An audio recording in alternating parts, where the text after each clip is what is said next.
ஜெய் ஸ்ரீ மாத்ரே நமக. ஜெய் குருதத், ஜெய் குரு பரசுராம். நமஸ்காரம். நான் கரூர்லேருந்து வல்சலா பணிக்கர், பிரசன்ன ஜோதிடர். இன்னைக்கு நம்ம ஆடி மாத பலன்கள் கடக ராசிக்கு எப்படி இருக்குன்னு பார்க்க போகிறோம். இந்த ஆடி மாதம் எப்போ பிறக்குது அப்படின்னா 16/7/2025 மாலை 6:30க்கு இந்த மாதம் பிறக்குது. உத்திரட்டாதி நட்சத்திரத்தில் பிறக்குது. இந்த மாதம் ஆடி மாதம் உத்திரட்டாதி நட்சத்திரத்தில் பிறக்கனால கடக ராசியில் இருக்கக்கூடிய பூச நட்சத்திரக்காரர்கள் பரிகாரம் பண்ணிக்கணும். என்ன பரிகாரம் அப்படின்னா, அருகில் இருக்கக்கூடிய சிவன் கோவிலுக்கோ அல்லது மாட்டுத் தொழுவத்துக்கோ போய் பசுவுடன் கூடிய கன்றுக்கு குடிக்கிறதுக்கு ஜலம், அதே மாதிரி கோதுமை மாவில் வெல்லம் கலந்து கொடுக்கறது, மாட்டு தீவனங்கள் கொடுக்கறது, வைக்கப்புல், இந்த மாதிரி பச்சை புல்கள்லாம் அதுக்கு தீவனமாக கொடுக்கறது பரிகாரம். இதனால இந்த ஒரு வருடம் முழுவதும் உங்களுக்கு பொருளாதார ரீதியாக தட்டுப்பாடுகள் இருக்காது. அது மட்டும் இல்லாமல் விபத்து கண்டங்கள், உயிர் கண்டங்கள் ஏற்படாமல் இருக்குங்க.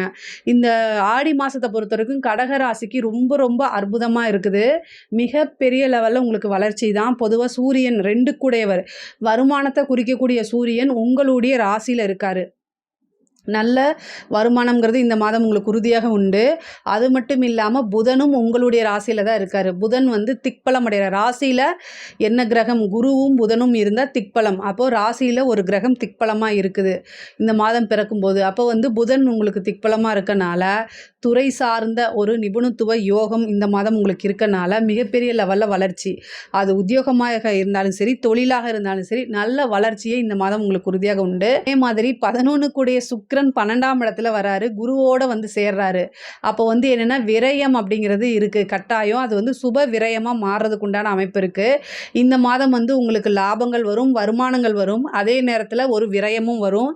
இந்த விரயத்தை நீங்களே பிளான் பண்ணிக்கோங்க, ஒரு சுப விரயமாக மாற்றுங்க. வரக்கூடிய பணத்தை ஒரு இன்வெஸ்ட்மெண்ட் பண்ணுங்கள். இல்லை ஒரு விஷயங்கள், வீடு வாங்குறது, நகை எடுக்கிறது, வாகனங்கள் வாங்குறது, இந்த மாதிரி ஒரு முதலீடு பண்ணுறது, இந்த மாதிரி விஷயங்களை பண்ணுங்கள். எங்கே மேடம் வருமானம் வருது அப்படின்னு கேட்காதீங்க. வரக்கூடிய வருமானத்தில் அதை கட்டாயம் நீங்கள் சேவிங்ஸ் பண்ணி தான் ஆகணும். இந்த மாதம் ரொம்ப ரொம்ப கவனமாக இருக்கணும். 3ஆம் இடத்துக்கு வரக்கூடிய உங்கள் ராசிக்கு 3ஆம் இடத்துல செவ்வாய், அதே மாதிரி 9ஆம் இடத்துல சனி இருக்கார் உங்களுக்கு. இந்த 9ஆம் இடத்துல இருக்கக்கூடிய சனி, செவ்வாய், 3ஆம் இடத்துல இருக்கக்கூடிய செவ்வாய் ரெண்டும் சமசப்தமாக பார்வை இருக்குது. இது பெரிய வகையில் சிறப்பான பலன்கள் அப்படிங்கிறத சொல்ல முடியாது. உங்களுக்கு செவ்வாய் என்னென்னா 5 குடையவரும் 10 குடையவருமாக இருக்கிறாரு. ஸோ அதனால் தொழில் ரீதியாகவோ அல்லது உங்களுக்கு மனதுக்கு பிடித்த நபர்கள் மூலியமாகவோ ஏதாவது ஒரு சின்ன மன சங்கடங்கள் ஏற்படுறதுக்கு உண்டான வாய்ப்பு இருக்குது. அதனால் விழிப்புணர்வோடு செயல்படுங்க. அஷ்டமத்தில் ராகு, 2ஆம் இடத்துல குடும்பஸ்தானத்தில் கேது இருந்தாலும் குடும்ப நபர்களுடைய பேச்சுக்கள், அதாவது குடும்ப நபர்கள்கிட்ட நீங்கள் பேசுகிறது இல்லை அவங்க பேசுகிறது பொறுமையாக கையாளணும். எதுவாக இருந்தாலும் உங்கள் கையில் தான் இருக்குது. பொதுவாகவே கடகராசிக்காரங்க நிறைய விஷயங்களை சாக்ரிஃபைஸ் பண்ணுறது, அதே மாதிரி அட்ஜஸ்ட் பண்ணுறது, இது எல்லாமே இயல்பாக இருக்கும். பட் ஆனால் அது இயற்கைன்னு மாற்றிக்கங்க. நமக்கு இப்படித்தான் விதி அப்படிங்கிற மாதிரி மாற்றிக்கிட்டிங்கன்னா இன்னும் ரொம்ப ஈஸியாக இருக்கும். பொதுவாகவே பூச நட்சத்திரமும் ஆயிலி நட்சத்திரமும் நல்ல கெட்டிக்காரங்க. நிறைய விஷயங்கள் கரெக்டாக மைண்டை யூஸ் பண்ணி நல்ல ப்ரெடிக்ஷனும் கொடுப்பீங்க. இதுதான் வரப்போகுதுன்னு உஷாராகவும் இருப்பீங்க. அந்த உஷாரான மைண்டை இந்த டைமில் யூஸ் பண்ணுங்கள். மிகப்பெரிய லெவலில் முன்னேறிடலாம். அதே மாதிரி வெளிநாட்டுக்கு போகக்கூடிய அமைப்புகள் இந்த மாதம் இருக்குது. ஏதாவது ஒரு சுப நிகழ்வுகள் இருந்துச்சுன்னா ஆடி மாதம் அப்படின்னு தட்டி கழிக்காதீங்க. உங்களுடைய ராசி மாதமே ஆடி தான். அதனால் ஆடி மாதங்கிறது உங்களை பொறுத்த வரைக்கும் யோக மாதம் தான். அது இல்லாமல் வருமானம்ங்கிறது இந்த மாதம் பல வகையிலேருந்து வரும். வெளிநாட்டுக்கு போகிறது, தொழில் ரீதியாகவோ உத்தியோக ரீதியாகவோ அதிகமாக மிகப்பெரிய தூரத்துக்கு பயணம் போகிறது, அதாவது ஸ்மால் டிஸ்டன்ஸ் கிடையாது, ரொம்ப லாங். அதாவது போனால் இங்கேருந்து டெல்லி போகிறது, நார்த் சைடு போகிறது, அல்லது பார்த்திங்கன்னா நீண்ட தூர பிரயாணம்ங்கிறது வெளிநாட்டையும் குறிக்கும். அதனால் வெளிநாடு போகிறது, வேலையில் உத்தியோகத்தில் இருக்கவங்கெல்லாம் ஃபாரின் போகணுன்னு கனவாக இருக்கும் இல்லையா, அவங்கெல்லாம் இந்த மாதம் ட்ரை பண்ணுங்கள். ஆடி மாதம் ஏதாவது நம்ம ஒரு விஷயத்தை செஞ்சோம்னா அது ஆடி போயிடும். அப்போல்லாம் நீங்கள் செய்யாதீங்க. அதெல்லாம் அப்படி கிடையாது. ஒரு நல்ல விஷயங்களை செய்யும்போது அது ஆடி பெருக்கும். ஸோ அதனால் நீங்கள் நிறைய நல்ல விஷயங்கள் செய்யுங்க. கல்யாணத்தை தவிர, கல்யாணம் ஒன்று தான் இருக்கணும் வாழ்க்கையில். ஆனால் பல தொழில் இருக்கலாம். அதனால் நீங்கள் ஆடி மாதம் உங்களுக்கு ஒவ்வொரு வாய்ப்பும் வரக்கூடிய மாதம் இந்த மாதம் நல்லா இல்லை, இந்த நாள் நல்லா இல்லைன்னு தட்டி போகாதீங்க, தட்டி போட்டுறாதீங்க. வரக்கூடிய வாய்ப்பை கரெக்டாக யூட்டிலைஸ் பண்ணிக்கோங்க. மிகப்பெரிய லெவலில் உங்களுக்கு சக்ஸஸ் கிடைக்கும். 2ஆம் இடத்துல இருக்கக்கூடிய கேது வந்து நீங்கள் விநாயகர் வழிபாடு பண்ணிங்கன்னா வருமானம், காசு, பணம் இதில் இருக்கக்கூடிய அத்தனை பிரச்சனைகளும் கட்டாயம் தீர்க்கும். செவ்வாய்க்கிழமை அல்லது வந்து ஞாயிற்றுக்கிழமை வரக்கூடிய யமகண்ட நேரத்தில் தேங்காய் எண்ணெயில் வெள்ளருக்கு திரியை யூஸ் பண்ணி போடுங்க. இந்த காசு, பணம், வருமானம் வர தடை எல்லாத்தையுமே விநாயகருக்கு தீபம் போடுறதுனால அந்த காரிய தடைகள் எல்லாமே மாறி காரிய சித்திகள் ஆகும். வரக்கூடிய பணம் ஆட்டோமேட்டிக்காகவே வந்துடும். கடக ராசி, கடக லக்னம் கட்டாயம் இந்த பரிகாரம் செஞ்சு பாருங்கள், நல்லா ஒர்க் அவுட் ஆகும். அதே மாதிரி சனி வந்து உங்களுக்கு 9ஆம் இடத்துல இருக்குது. நல்ல நிறைய நபர்கள் உங்களுக்கு அறிமுகமாவாங்க. குரு 12லேருந்து உங்களுக்கு 4ஆம் இடத்தை பார்க்குது. உற்பத்தி சார்ந்த தொழில்களில் நல்ல முன்னேற்றம் கிடைக்கும். தொழில் ரீதியாக அடுத்த ஸ்டெப்புக்கு போகக்கூடிய டைம் உங்களுக்கு வந்துருச்சு. ஆனால் நீங்கள் வந்து இந்த அஷ்டமத்து சனி, அதே மாதிரி இந்த அஷ்டமத்து ராகு, 12ல் குரு மறைஞ்சிருக்கு, இது எல்லாத்தையுமே கட்டி ஒரு பக்கம் எடுத்து வச்சுருங்க. நீங்கள் என்ன முயற்சி பண்ணுறீங்களோ அது கட்டாயம் பலிக்கும். கடவுள் பார்த்துட்ருக்காரு, கிரகங்கள் கட்டாயம் அது வேலையை செய்யும். ஆனால் அதுக்கு மீறி தெய்வ சக்தின்னு ஒன்று இருக்கு இல்லைங்களா? தெய்வ சக்தி, தெய்வத்தை நம்ம எதுக்காக வணங்குறோம்? நம்ம கஷ்ட காலங்களில் நமக்கு உறுதுணையாக இருந்து நம்மளை வழி நடத்துறதுக்கு தான் தெய்வங்கள்.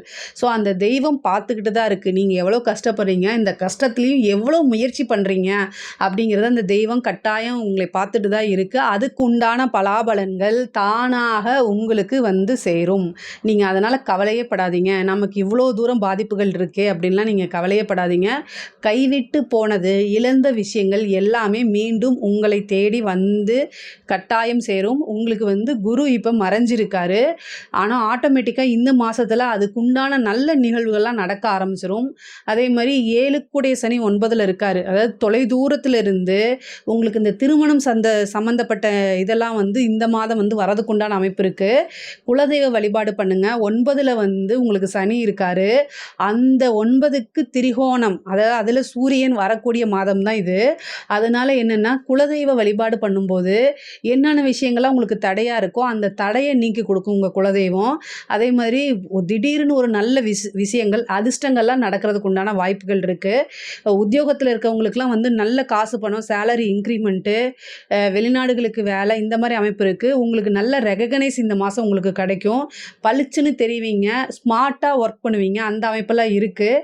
உங்களுக்கு ஒரு குட் நியூஸ் வரதுக்கு வாய்ப்பு இருக்குது. ஒரு ப்ரமோஷன், திடீர்னு எதிர்பார்க்காத ஒரு நல்ல விஷயங்கள், இது மாதிரிலாம் கிடைக்கும். நீங்கள் எதிர்பார்த்துருக்கவே மாட்டீங்க. அந்த மாதிரி விஷயங்கள், நல்ல விஷயங்கள், அது மூலிமா நல்ல மன மகிழ்ச்சி அந்த மாதிரி நடக்கும்.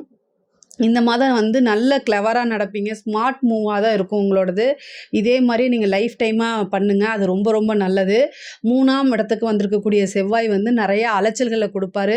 அதே நேரத்தில் முன்கோபத்தையும் கொடுப்பாரு. சகோதரனுடைய, இளைய சகோதரனோ அல்லது சகோதரிகளுடைய வாக்குவாதங்கள் அல்லது அவங்கள நினச்சி ஒரு கவலைகள் உங்களுக்கு வந்து சேரும். பொதுவாகவே கடக ராசிக்கு இந்த மாதம் வந்து நல்லா இருக்குது. பட் ஆனால் கஷ்ட காலங்கள் எல்லாத்தையுமே பிரேக் பண்ணி வந்து ஆகணும். பொதுவாகவே நிறைய ஹெல்ப் பண்ணக்கூடிய நபர்கள் தான் நீங்கள். அஷ்டமத்தில் ராகு போகிறனால ராகுவோடைய புத்தியோ அல்லது ராகுவோடைய திசையோ யாருக்காவது நடக்குதுன்னா கவனமாக இருங்க. வண்டி வாகனங்களில் போகும்போது கவனமாக இருங்க. பொதுவாகவே நான் ஆண்களுக்கு என்ன சொல்கிறேன் அப்படின்னா, வண்டி வாகனங்களில் போகும்போது கவனமாக இருங்க. பெண்களுக்கு வீட்டில் சமைக்கும்போது, இந்த மின் சாதனங்களை இயக்கும்போது கவனமாக இருங்க. சனி செவ்வாய் கோச்சாரத்தில் சேரும்போது ஜாதகத்திலே அந்த அமைப்பு இருந்தால் பாதிப்புகள் கூடுதலாக இருக்கும். ஒரு விதமான மன இறுக்கங்கள் வரும். குடும்பத்தில் வந்து நீங்கள் சொல்கிற விஷயங்களை கேட்க மாட்டாங்க. உங்களுடைய கருத்துக்கள் எதிர்கருத்துக்கள் வரும்.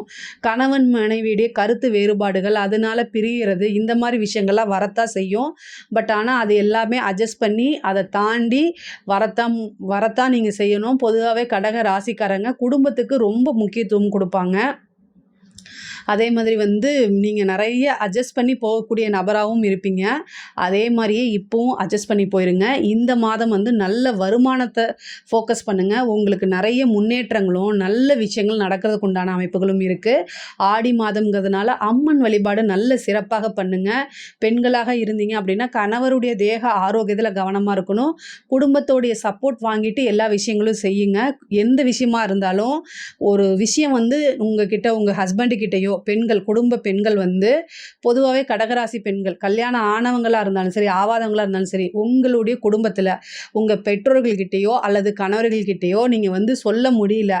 ஒரு விஷயத்த சொல்ல முடியலன்னா, அந்த விஷயத்த செய்யவே கூடாது. அது வந்து இந்த மாதம் வந்து ரொம்ப ஃபாலோ பண்ணிக்கங்க. சொல்ல முடியாத ஒரு விஷயத்த செய்யக்கூடாது. அது உங்களுக்கு டேஞ்சர தான் குடுக்கும். 2ஆம் இடத்துல கேது, 12ஆம் இடத்துல சுக்கிரன் வந்து உங்களுக்கு 12ஆம் இடத்துக்கு வராரு. குரு, சுக்கிரன் இணைவு பெண்கள பொறுத்தவரைக்கும் பேர கெடுத்துடும். அதுவும் பெண்களுக்கு தான், அதுவும் குடும்ப நபர்களே, என்னடா இது நம்ம குடும்பத்தில இருக்கோம், நம்மளையே புரிஞ்சுக்கலையேங்கக்கூடிய மனநிலை, கஷ்டங்கள் எல்லாமே வந்து சேரும் உங்களுக்கு. அதனால ரொம்ப கவனமாக இருங்க. பொதுவாவே வந்து கவனத்தோட செயல்படுங்க. வெளியில போறது மாரி, வர மாரி இருந்தா இன்ஃபர்மேஷன் சொல்லுங்க. மொபைல் ஃபோன்ல மெசேஜ் பண்ணுங்க. இன்ஃபர்மேஷன் ரொம்ப முக்கியமானது. இல்லன்னா அதுவே ஒரு அவமானம், அசிங்கமோ அல்லது ஒரு பதட்டத்தையோ உருவாக்கிரும். அதனால எங்கேயாவது முன்கூட்டி போறீங்க அப்படின்னா, இன்ஃபர்மேஷன சொல்லிட்டு நான் இங்க போறேன், இவ்வளோ நேரம் ஆகும் அப்படிங்கிறதெல்லாம் சொல்லுங்க. ஆடை ஆபரண சேர்க்கைலாம் உண்டு. பொதுவாவே அரசாங்கத் துறையில இருக்கவங்களுக்கும், அரசியல் துறையில இருக்கவங்களுக்கும் நல்ல வளர்ச்சிய தான் இந்த மாசம் உங்களுக்கு குடுக்கும். நல்ல காசு, பணம், புது புது கான்ட்ராக்ட் இந்த மாரி விஷயங்கள்லாம் உங்களுக்கு கிடைச்சிரும். ஆடி மாதத்த பொறுத்தவரைக்கும் கடகராசிக்கு ரொம்ப ரொம்ப அற்புதமான மாசமா தான் இருக்கும். இது ஒரு அதிர்ஷ்டமான மாசம் தான்.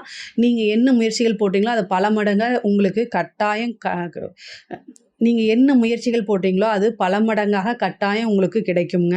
இதில ஏதாவது சந்தேகங்கள் இருக்கு அப்படின்னா, கமெண்ட்ஸ்ல சொல்லுங்க. நான் கண்டிப்பா ஆன்சர் பண்றேன்.